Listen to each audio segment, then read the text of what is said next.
Hi, this is Scott Garibay, and today I want to talk about American politics, and I want to talk about the political speech in the 2024 Wicked film with Ariana Grande and Cynthia Erivo by John M. Chu.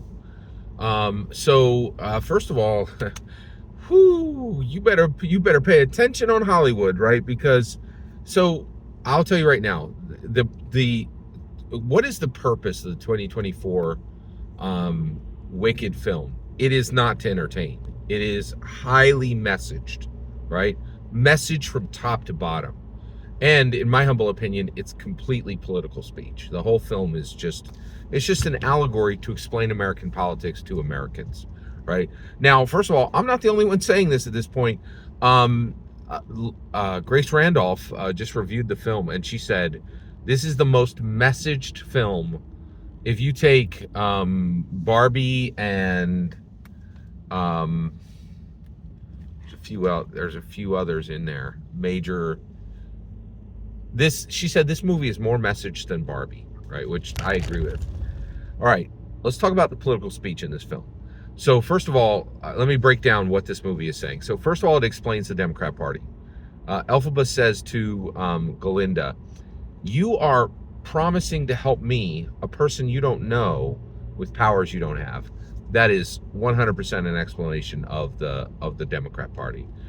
From the last election, we know they don't know any Americans. They don't know anything about Americans who are not white, suburban, white, urban, educated elites. They don't know any other Americans in any possible way, right? Like they got every demographic wrong except the one I just said, right? So they don't know anybody, and they don't have any powers, right? Elphaba is a perfect depiction of the modern Republican Party. When anybody sees Elphaba, they're startled and upset, right? That's exactly everyone's reaction to Donald Trump. When you see Donald Trump, you're startled and you're upset, right? The other thing is, no one expects Elphaba to do anything. That's exactly what's happening with the Republican Party. They're like, oh, they're conservatives. They're going to conserve the status quo. No, trust and believe. The Republicans have major plans to change the nation, right? America. Then the other thing is, Galinda has no power. She literally cannot cast. She has no power, right? Elphaba, with no wand and no training, was able to cast magic day one, right? And is extremely powerful. She has real power. That's the Republican Party. Like, Democrats have literally no power to do anything. Republicans legit have innate power to do almost anything. That's Elphaba. Okay. All right. Now, what do the flying monkeys represent? So this is my second video on the flying monkeys. So I've already explained what the flying monkeys represent at their first tier. Let's talk about second tier meaning. Okay. So first of all, Elphaba creates the flying monkeys. Before that, they were simply monkeys. They were palace guards, and the work they did was really not that important, right? Who do you need to protect the wizard from? A bunch of munchkins? Come on. Who's coming to harm the wizard? Nobody, right? So American laborers, the monkeys, were not doing anything of significance. Elphaba comes along and says, okay, I'm going to transform you. I'm going to give you these wings. You're going to fly, right? And now you're going to do great things, right? And you're going to serve me, right? Elphaba transforms the flying monkeys to serve her, and the flying monkeys do serve her. So what do the flying monkeys represent? The flying monkeys represent American laborers ready to terraform Mars, right? So right now, America does have some problems, some very genuine, real problems. We need to get the economy cracking, right? Now, how do we do that?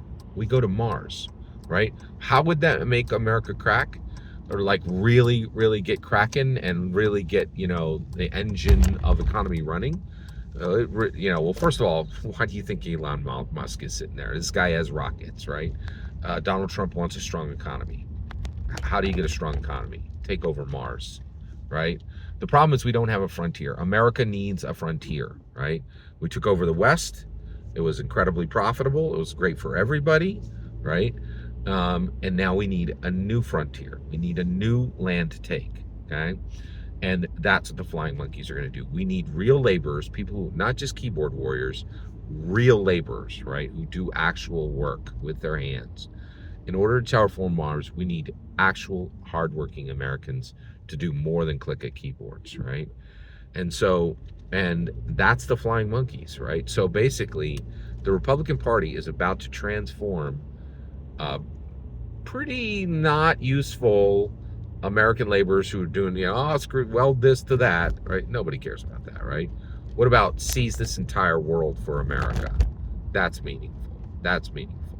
That is a flying monkey. That's not just a monkey. That's a flying monkey, right? Like that is, the Palace Guard monkeys are super dope.